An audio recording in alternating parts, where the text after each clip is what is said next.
Hello friends, आज हम लोग क्लास 12th के लिए होम साइंस का most important VVI guess objective question को देखेंगे।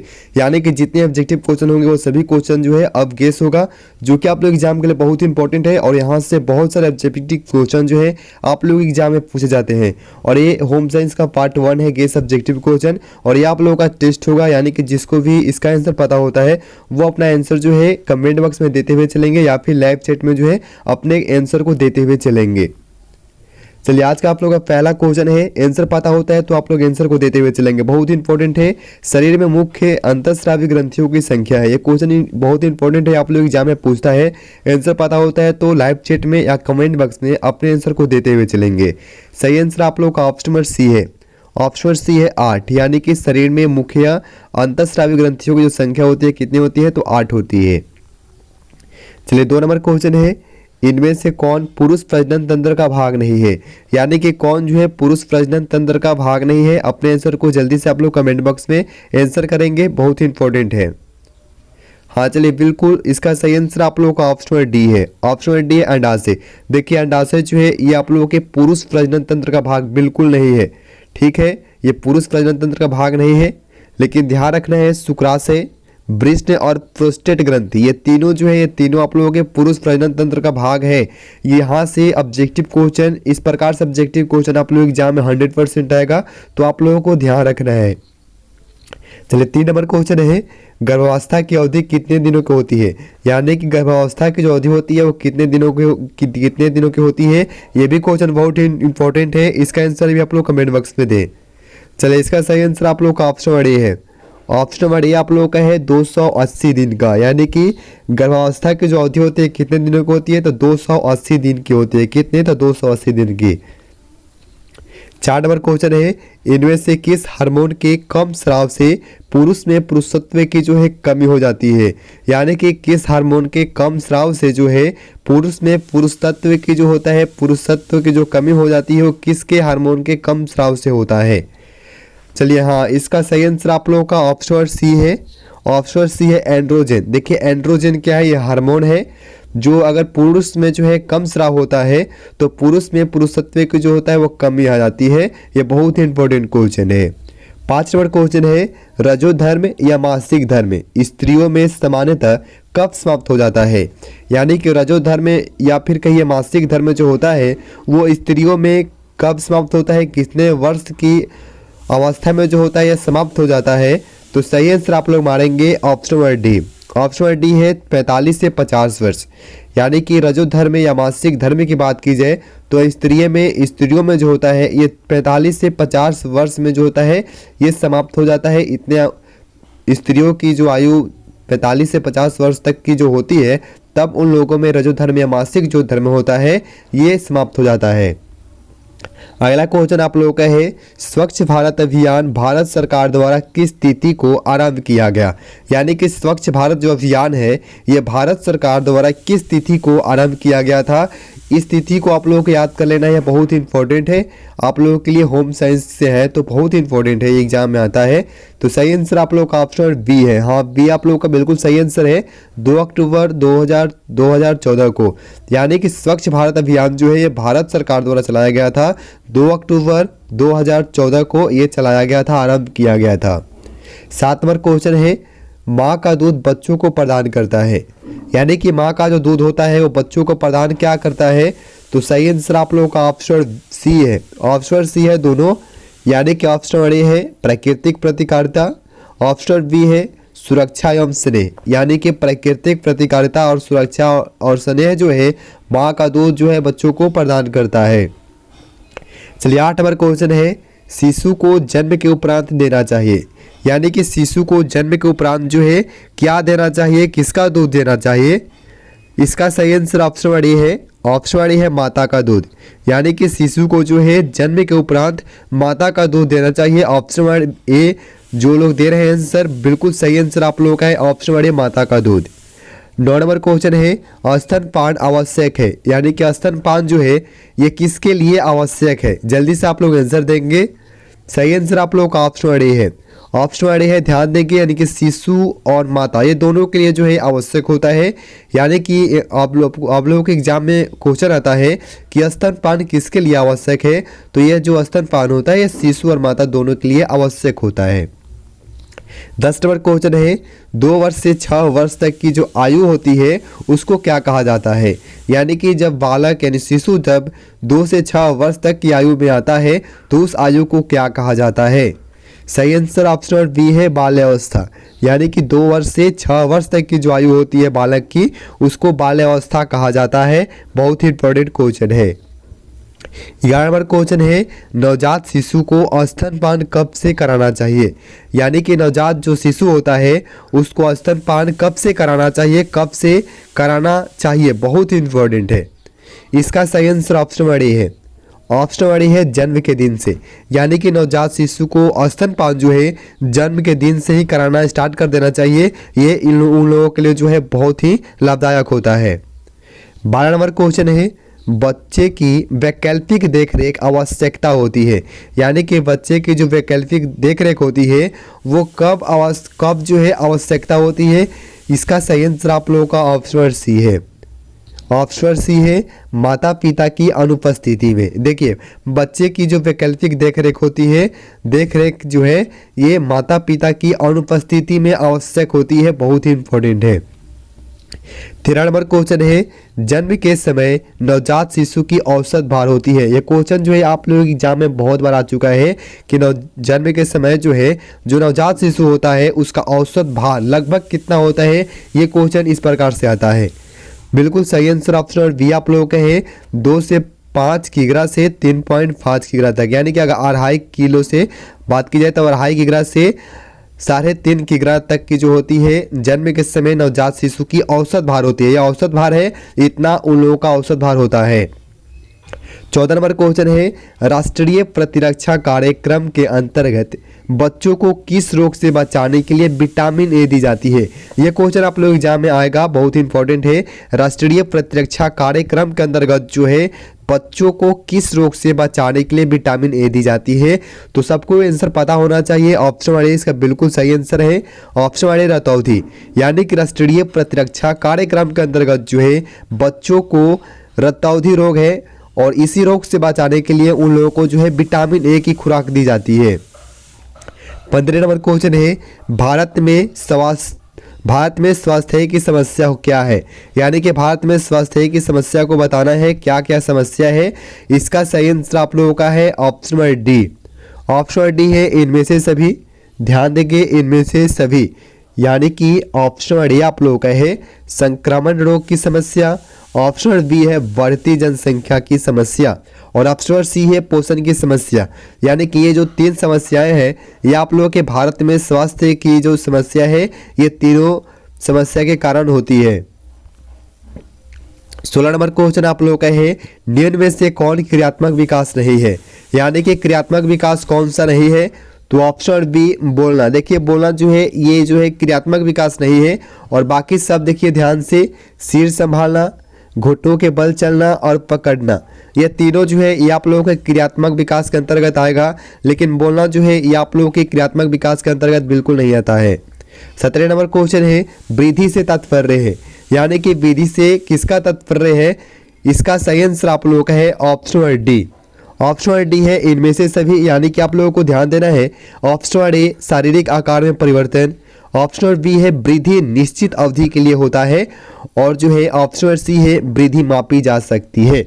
यानी कि वृद्धि से तात्पर्य क्या है, तो ये तीनों जो है वृद्धि से तात्पर्य है। 18 नंबर क्वेश्चन आप लोग ध्यान देंगे कि विकास होता है। यानी कि विकास जो है वो होता है। इसका सही आंसर आप लोगों का है ऑप्शन नंबर ए सामान्य से विशिष्ट की तरफ। यानी कि विकास जो होता है ये सामान्य से विशिष्ट की तरफ होता है। इस क्वेश्चन को आप लोगों को बस ध्यान में रखना है।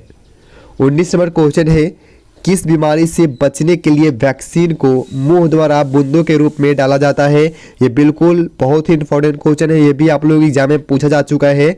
तो इसका सही आंसर आप लोग क्या मारेंगे, तो ऑप्शन नंबर 20 का बिल्कुल सही आंसर है। यानी कि पोलियो। देखिए पोलियो बीमारी है और इससे बचाने के लिए जो है वैक्सीन को मुंह द्वारा बूंदों के रूप में डाला जाता है। इस क्वेश्चन को आप लोग बिल्कुल स्किप नहीं करेंगे, बहुत ही इंपॉर्टेंट है। 20 नंबर क्वेश्चन आप लोगों का है, मानव शरीर में सबसे छोटी ग्रंथि कौन सी है? यानी कि मानव शरीर में सबसे छोटी ग्रंथि को बताना है, तो ये सबको पता है लगभग। सही आंसर ऑप्शन सी है, पीयूष ग्रंथि। यानी कि पीयूष जो है ये आप लोगों के मानव शरीर में सबसे छोटी ग्रंथि है। यानी कि सबसे छोटी ग्रंथि कौन सी है? तो पीयूष ग्रंथि जो है ये आप लोगों के मानव शरीर में, यानी कि हम लोगों के शरीर में जो है ये सबसे छोटी ग्रंथि होती है। 21 नंबर क्वेश्चन है, कितना प्रतिशत पानी की कमी होने पर बच्चे की मृत्यु हो जाती है? यानी कि कितने प्रतिशत पानी की कमी होती है तो बच्चे की मृत्यु हो जाती है? तो इसका सही आंसर आप लोगों का ऑप्शन नंबर सी है, 20%। यानी कि 20% अगर पानी की कमी होती है तो उस स्थिति में जो है बच्चे की जो है मृत्यु हो जाती है। 22 नंबर क्वेश्चन आप लोगों का है, पशुओं से मनुष्य तक पहुंचने वाला छूत रोग है। यानी कि पशुओं से मनुष्य तक पहुंचने वाला छूत रोग जो है वो कौन सा है? ये बहुत ही इंपॉर्टेंट है। सही आंसर आप लोगों का ऑप्शन नंबर ए है। ऑप्शन नंबर ए है हाइड्रोफोबिया। देखिए हाइड्रोफोबिया क्या है? तो यह एक छूत रोग है जो पशुओं में भी होता है और मनुष्य को भी होता है। यानी कि पशुओं से मनुष्य तक ये पहुंचने वाला रोग है, यानी कि पशु से मनुष्य तक ये रोग होता है। कौन? तो हाइड्रोफोबिया। 23 नंबर क्वेश्चन आप लोगों का है, निम्न में से कौन माता के दूध के साथ नवजात की जरूरत होती है? यानी कि माता के दूध के साथ साथ जो है और कौन सी चीज है जो नवजात की आवश्यकता होती है, जरूरत होती है उन लोगों के लिए? तो सही आंसर ऑप्शन सी है, पानी। देखिए माता के दूध के साथ नवजात को जो है पानी की भी जरूरत होती है, बहुत ही इंपॉर्टेंट है। 24 नंबर क्वेश्चन है, शेष अवस्था कितने वर्ष की होती है? ये क्वेश्चन भी आप लोग याद कर लेंगे। शेष अवस्था जो है कितने वर्षों की होती है? सही आंसर ऑप्शन नंबर ए है, 0 से 2 वर्ष तक। यानी कि 2 वर्ष तक की जो अवस्था होती है वो शेष अवस्था होती है। यानी कि 2 वर्ष तक की अवस्था शेष अवस्था होती है। 25 नंबर क्वेश्चन है, भय क्रोध प्यार के लक्षण के यानी कि क्या होते हैं? यानी कि भय क्रोध और प्यार के बच्चे के लक्षण के क्या होते हैं? तो इसका सही आंसर आप लोगों का ऑप्शन डी संवेगात्मक होते हैं। यानी कि भय क्रोध और प्यार बच्चों के लक्षण के संवेगात्मक होते हैं। चलिए 26 नंबर क्वेश्चन है, रोग मुक्त रहने से प्राप्त होती है। रोग मुक्त रहने से क्या क्या प्राप्त होती है? तो सही आंसर आप लोगों का है option number D. Option number D है उपयुक्त सभी। यानी कि ऑप्शन नंबर ए है अच्छा स्वास्थ्य होगा आप लोगों का। ऑप्शन नंबर बी है खुशहाल और दीर्घायु जीवन। ऑप्शन नंबर सी है व्यक्ति तथा देश की आर्थिक उन्नति। यानी कि रोग मुक्त रहने के ये आप लोगों के फायदे हैं। रोग मुक्त रहने से ये हम लोगों को प्राप्त होगा। चलिए 27 नंबर क्वेश्चन है, BCG का टीका किससे संबंधित है? यह क्वेश्चन बहुत ही इंपॉर्टेंट है, बहुत ही इंपॉर्टेंट है। BCG का जो टीका होता है वो किससे संबंधित होता है, किस रोग से संबंधित होता है? सही आंसर आप लोगों का ऑप्शन नंबर ए है, टीबी। देखिए टीबी जो है ये यानी कि BCG का जो टीका होता है ये टीबी से संबंधित होता है। यानी कि टीबी रोग से BCG का टीका जो है संबंधित रहता है। 28 नंबर क्वेश्चन है, ICDS कार्य करती है।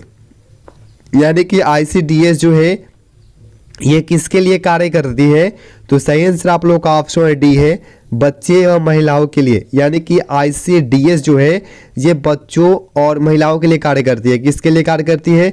तो बच्चों और महिलाओं के लिए कार्य करती है। ये बहुत ही इंपॉर्टेंट क्वेश्चन है। 29 नंबर क्वेश्चन है, समेकित बाल विकास सेवाएं यानी कि ICDS की स्थापना किस वर्ष हुई है? यानी कि समेकित बाल विकास की जो सेवाएं हैं यानी कि इसका जो है ICDS भी हो सकता है, मतलब कि आप लोगों के ऑब्जेक्टिव पूछेगा तो वहाँ पे आ सकता है कि ICDS की स्थापना किस वर्ष हुई या फिर समेकित बाल विकास सेवाएं की जो है स्थापना है वो किस वर्ष हुई थी? तो सही आंसर आप लोग ऑप्शन नंबर ए मारेंगे, 1975 में। यानी कि समेकित बाल विकास सेवाएं यानी कि ICDS की जो स्थापना है इसकी स्थापना 1975 में हुई थी। 30 नंबर क्वेश्चन है, रक्त कोशिकाएं नहीं है। यानी कि रक्त कोशिकाएं नहीं है, ऑप्शन सी। ऑप्शन सी है एस्पिरिन। एस्पिरिन जो है ये रक्त कोशिकाएं नहीं है, लेकिन इस ऑप्शन को छुड़ा करके ध्यान देना है। ऑप्शन ए लाल रक्तकण, ऑप्शन बी है सफेद रक्तकण और ऑप्शन डी है प्लेटलेट्स। ये तीनों जो है ये आप लोगों के रक्त कोशिकाएं हैं।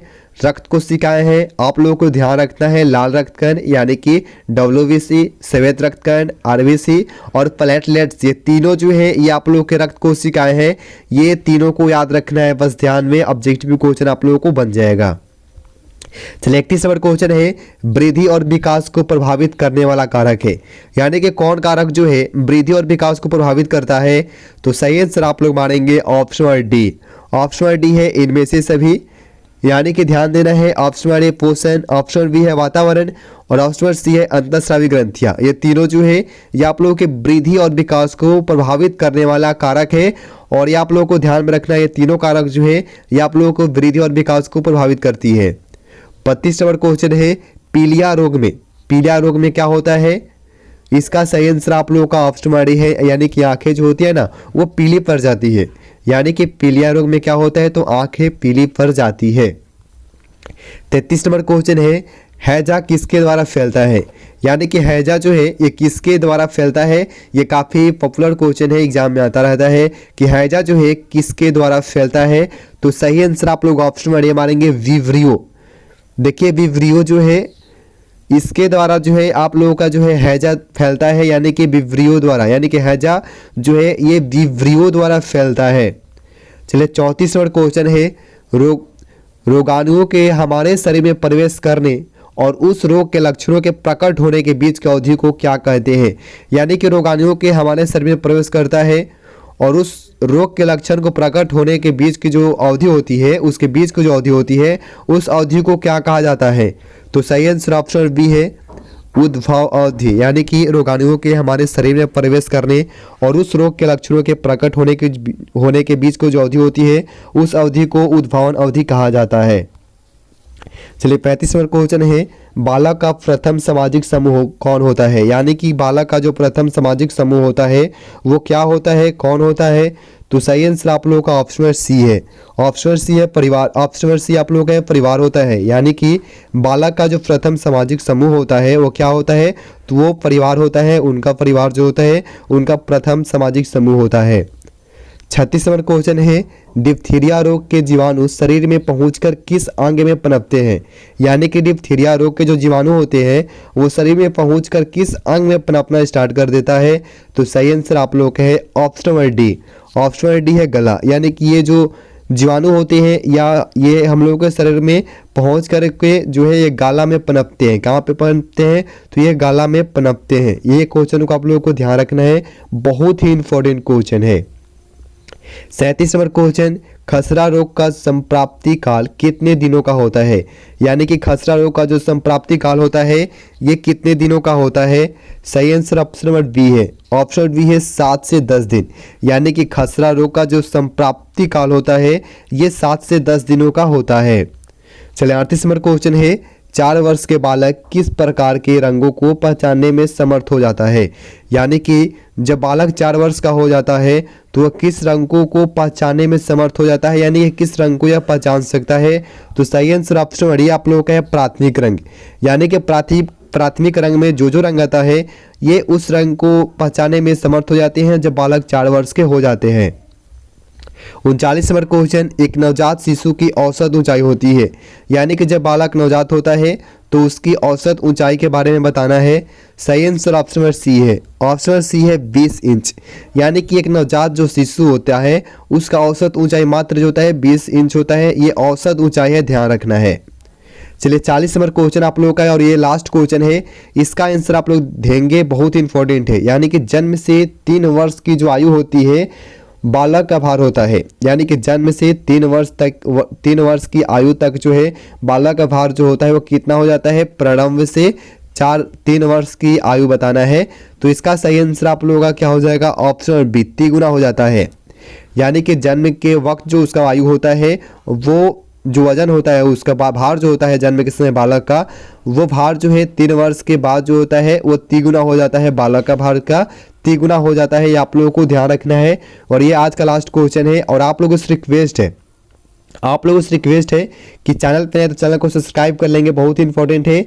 वीडियो को लाइक करें, दोस्तों के साथ हो सकता है जितना हो सकता है शेयर करें और कमेंट करके बताएं वीडियो कैसा लगा और आप लोग किस सब्जेक्ट पे वीडियो चाहते हैं। सब्जेक्टिव आप लोगों को चाहिए कि नहीं चाहिए, आप लोग कमेंट करके बताएं। मिलते हैं अगले वीडियो में, धन्यवाद।